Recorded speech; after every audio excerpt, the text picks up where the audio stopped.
warahmatullahi wabarakatuh. Selamat siang pemirsa. Kembali lagi bersama saya Dio Ariza Kelana yang akan menemani istirahat siang Anda dengan menyajikan berbagai informasi yang informatif dan tentunya terpercaya hanya di Lintas Ainus Siang. Ya, berita utama hari ini. Pemirsa, demi berbelanja takjil, puluhan warga terjaring razia yang dilakukan oleh petugas gabungan gugus depan penanganan COVID-19 karena tidak memakai masker dan tidak menjaga jarak saat sedang membeli takjil. Razia ini dilakukan di daerah Koja, Jakarta Utara. Para warga berdalih mereka lupa dan terburu-buru saat sedang ingin membeli takjil. Warga berjubel di lokasi penjualan takjil Jalan Semangka, Kecamatan Koja, Jakarta Utara. Puluhan warga kedapatan tidak mengenakan masker saat beraktivitas di luar rumah. Mereka yang kedapatan tidak menggunakan masker beralasan lupa atau terburu-buru keluar rumah. Petugas yang menggelar razia menjaring 40 warga tidak menggunakan masker. Mereka pun didenda Rp100.000. Bro, jadi saya tinggalin masker saya. Terus Bapak tadi sempat protes itu kenapa Pak? Hah? Sempat protes? Ya karena saya lupa. Kalau nggak lupa mah mungkin saya udah pakai. Namanya diburu-buru saya ditelepon. Tapi Bapak akan bayar ini dendanya atau gimana Pak? Hah? Nanti akan dibayar dendanya atau gimana? Bayar lah. Berapa dendanya Pak? Rp100.000. Jelang dan sesudah Lebaran merupakan fase kritis penyebaran corona. Jika warga tidak patuh PSBB, penularan COVID-19 sulit diatasi.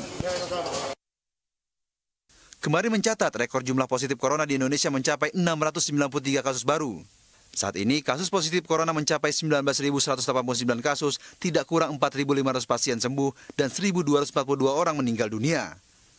Padahal sudah dijelaskan pada pasal 4 Pergub bahwa terdapat 3 jenis sanksi yang menanti para pelanggar yang tidak menggunakan masker saat beraktivitas di luar rumah pada tempat umum dan fasilitas umum, yaitu administratif berupa teguran sosial, yang selanjutnya adalah bentuk kerja sosial berupa pembersihan sarana fasilitas umum dengan menggunakan rompi atau dengan denda administratif sebesar Rp100.000 hingga Rp250.000. Penerapan sanksi ini diharapkan menjadi efek jera bagi seluruh masyarakat di daerah Jakarta. Kita beralih ke berita selanjutnya. Pemirsa, demi membelikan mainan bagi anak-anaknya sebagai hadiah Lebaran, para warga memadati Pasar Gembrong di daerah Jakarta Utara. Para orang tua tersebut tidak lagi memperhatikan keselamatan diri dan keselamatan anak-anaknya di tengah keramaian di Pasar Gembrong. Hal ini juga menyebabkan kemacetan di daerah sekitar Pasar Gembrong.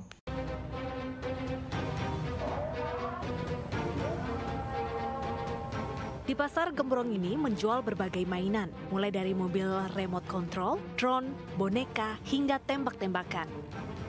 Seperti tradisi pasca Lebaran, warga menyerbu Pasar Gembrong untuk membelikan buah hatinya berbagai mainan.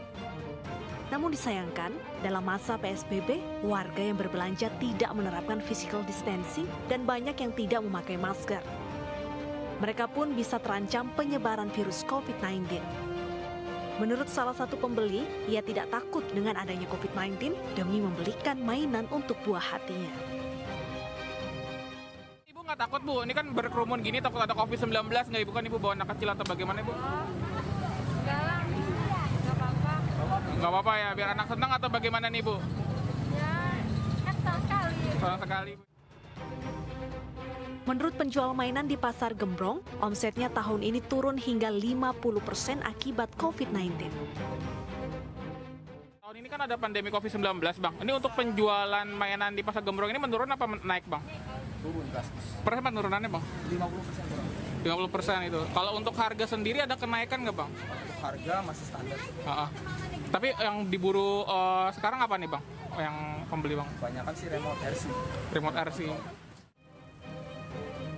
Membeludaknya pembeli di Pasar Gembrong membuat lalu lintas di sekitar terhambat.